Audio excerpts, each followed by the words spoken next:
Breaking చూస్తున్న కుకట్పల్లి బాలిక murder case వీడింది. Kukatpally బాలిక మర్డర్ కేసును పోలీసులు ఛేదించారు. 10వ తరగతి బాలుడు హత్య చేసినట్లుగా గుర్తించారు. నిందితుడిని పోలీసులు అదుపులోకి తీసుకున్నారు. బాలిక ఇంటి పక్కన ఉంటున్న బాలుడు దొంగతనం చేసేందుకు వెళ్లి హత్య చేసినట్లుగా నిర్ధారించారు పోలీసులు.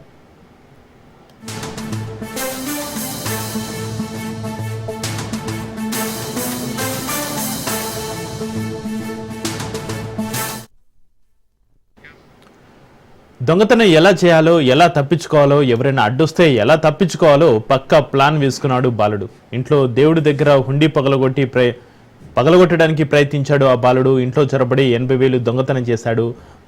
బాలుడిని బాలిక గమనించడంతో సహస్ర గొంతు కోశాడు. ఎట్టి పరిస్థితుల్లో బతకూడదని కత్తితో విచ్చలవిడిగా దాడి చేశాడు. ప్లాన్ అంతా ఒక పేపర్పై రాసి పెట్టుకుని అమలు చేశాడు.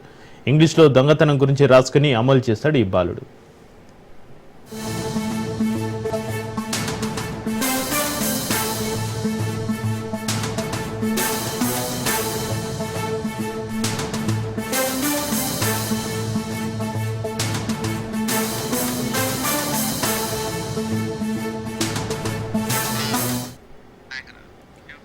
సహస్ర హత్య కేసులో నేడు సీని రీకన్స్ట్రక్షన్ చేయనున్నారు పోలీసులు. మధ్యాహ్నం 12 గంటలకు బాలానగర్ డీసీపీ ప్రెస్ మీట్లో హత్య కేసు వివరాలను వెల్లడించనున్నారు.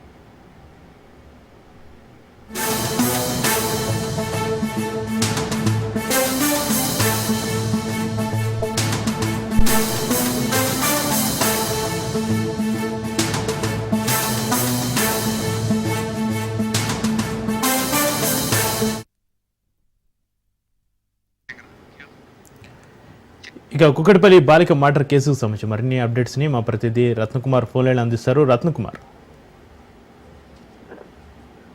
ఎటకేలకు కుకట్పల్లి సహస్ర మర్డర్ కేసును పోలీసులు ఛేదించారు. ఈ హత్య చేసింది 10వ తరగతి చదువుతున్న బాలుడే అన్న విషయాన్ని కూడా కన్ఫర్మ్ చేయడం జరిగింది. ఇంటి పక్కన ఉన్న వ్యక్తే గత కొన్ని రోజుల క్రితం ఎవరైతే తన పుట్టినరోజుకి వచ్చారో, పుట్టినరోజుకు వచ్చినటువంటి బాలుడే, తన అక్కతో కలిసి వచ్చిన బాలుడే ఇప్పుడు ఈ మర్డర్ చేయడం జరిగింది అనేటువంటి విషయాన్ని కూడా నిర్ధారించడం జరిగింది. అయితే దీనికి సంబంధించి ఇప్పటికే ఆ బాలుడిని అతన్ని అదుపులోకి తీసుకున్నారు. అతనితో పాటు అతని తల్లిదండ్రులను కూడా ప్రస్తుతం పోలీసులు ప్రశ్నిస్తూ ఉన్నారు జరిగినటువంటి మర్డర్ కు సంబంధించి. అయితే తను ఈ మర్డర్ చేసిన విధానం అత్యంత కర్కశంగా ఉంటుందో, దీని వెనకాల రీజన్ ఏంటి అని ఆరా తీసినప్పుడు అతను గత కొంతకాలం క్రితమే ఈ యొక్క మర్డర్ కు ప్లాన్ చేసినట్లు తెలుస్తోంది. ఇది పూర్తిగా వెబ్ సిరీస్లు, ఇతర హర్రర్ మూవీస్ చూసి, క్రైమ్ సీన్లను చూసి వాటి నుంచి ఇన్స్పైర్ అయ్యి ఎప్పుడైతే తన సహస్రని బర్త్డేకి సంబంధించి తన ఇంటికి వెళ్ళడం జరిగిందో, తన అక్కతో కలిసి ఆమె వాళ్ళ ఇంటికి వెళ్ళినప్పుడు అక్కడ 80,000 రూపాయలు, దాదాపు 80,000 రూపాయలు పెట్టి ఉన్నటువంటి ఒక ఏదైతే డబ్బులు దాచుకునే హుండీని చూశారు. ఆ హుండీని ఎట్లయినా సరే ఆ బాక్స్ ను దొంగలించాలి, డబ్బులు దాచుకున్నటువంటి ఆ బాక్స్ ను దొంగలించాలన్న ఉద్దేశంతోనే అవసరమైతే ఎవరు వచ్చినా సరే దానికి సంబంధించి అడ్డు తగిలితే ఆ హత్య చేసేందుకు కూడా వెనకాడకూడదు అని పూర్తిగా తను ఒక లెటర్ లో రాసుకోవడం జరిగింది. ఇప్పుడు ఆ లెటర్ కూడా బయటకు వచ్చింది. మొదట లోపలికి వెళ్ళాలి, లోపలికి వెళ్ళి ఆ హుడ్డీని దొంగిలించే ఏదైతే డబ్బులు దాచినటువంటి ఆ బాక్స్ ను దొంగిలించాలి. ఆ బాక్స్ ను దొంగిలించేటప్పుడు ఎవరైనా అడ్డొస్తే అవసరమైతే అక్కడ ఉన్నటువంటి గ్యాస్ ను ఆన్ చేసి అది బ్లాస్ట్ చేసైనా సరే అక్కడ వెళ్ళిపోయిన తర్వాత బ్లాస్ట్ అయ్యేలాగైనా చేయాలి అనేటువంటి అనేక రకాలైనటువంటి క్రూరత్వంతో కూడినటువంటి ఆలోచనలు చేసినట్లు కూడా ఆ లెటర్ లో చాలా స్పష్టంగా తెలియజేస్తుంది. సో ఇవన్నీ కూడా ఇప్పుడు స్థానికంగా ప్రతి ఒక్కరిని ఆందోళనకు గురి చేస్తున్నాయి. ఎందుకంటే ఇటీవల కాలంలో మైనర్లు మర్డర్లకు తెగబడుతున్నటువంటి ఉదంతాలు అనేవి చాలా ఎక్కువగా కనిపిస్తున్నాయి. మనం రీసెంట్ గానే చూడటం జరిగింది.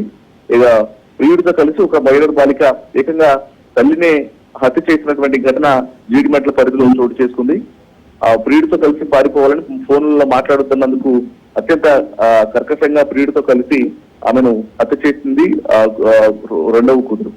ఇక ఆ ఇన్సిడెంట్ మర్చిపోక ముందునే ఇప్పుడు మరొకసారి ఒక మైనరు బాలుడు ఒక 10 ఏళ్ల అమ్మాయిని అత్యంత కర్కశంగా అంటే దొంగతనానికి వెళ్ళి పూర్తిగా దీని వెనకాల రీజన్ మొత్తం కూడా దొంగతనం గురించేనే ఉంది. తను ఏం చేస్తున్నానో కూడా తెలియక ఆనవాళ్ళు అనేవి ఆ దొంగతనం చేస్తున్నటువంటి విధానాన్ని ఆ దొంగతనం చేసేటప్పుడు సహస్ర చూడటంతో ఆమెను ఎలాగైనా సరే అడ్డు తొలగించుకోవాలి, ఈ విషయం బయటపడుతున్న ఉద్దేశంతోనే అత్యంత కర్కశంగా తీసుకెళ్లినటువంటి కత్తితో ఆమెను అత్యంత కిరాతకంగా పొడిచినటువంటి పరిస్థితి కనిపించింది. సో ఇదంతా కూడా ప్రస్తుతం పోలీసులు ఐడెంటిఫై చేసి మరికొన్ని గంటల్లోనే మీద పోలీసులు పూర్తి వివరాలు వెల్లడించినటువంటి అవకాశాలు కనిపిస్తున్నాయి. Right, thank you Ratnakumar.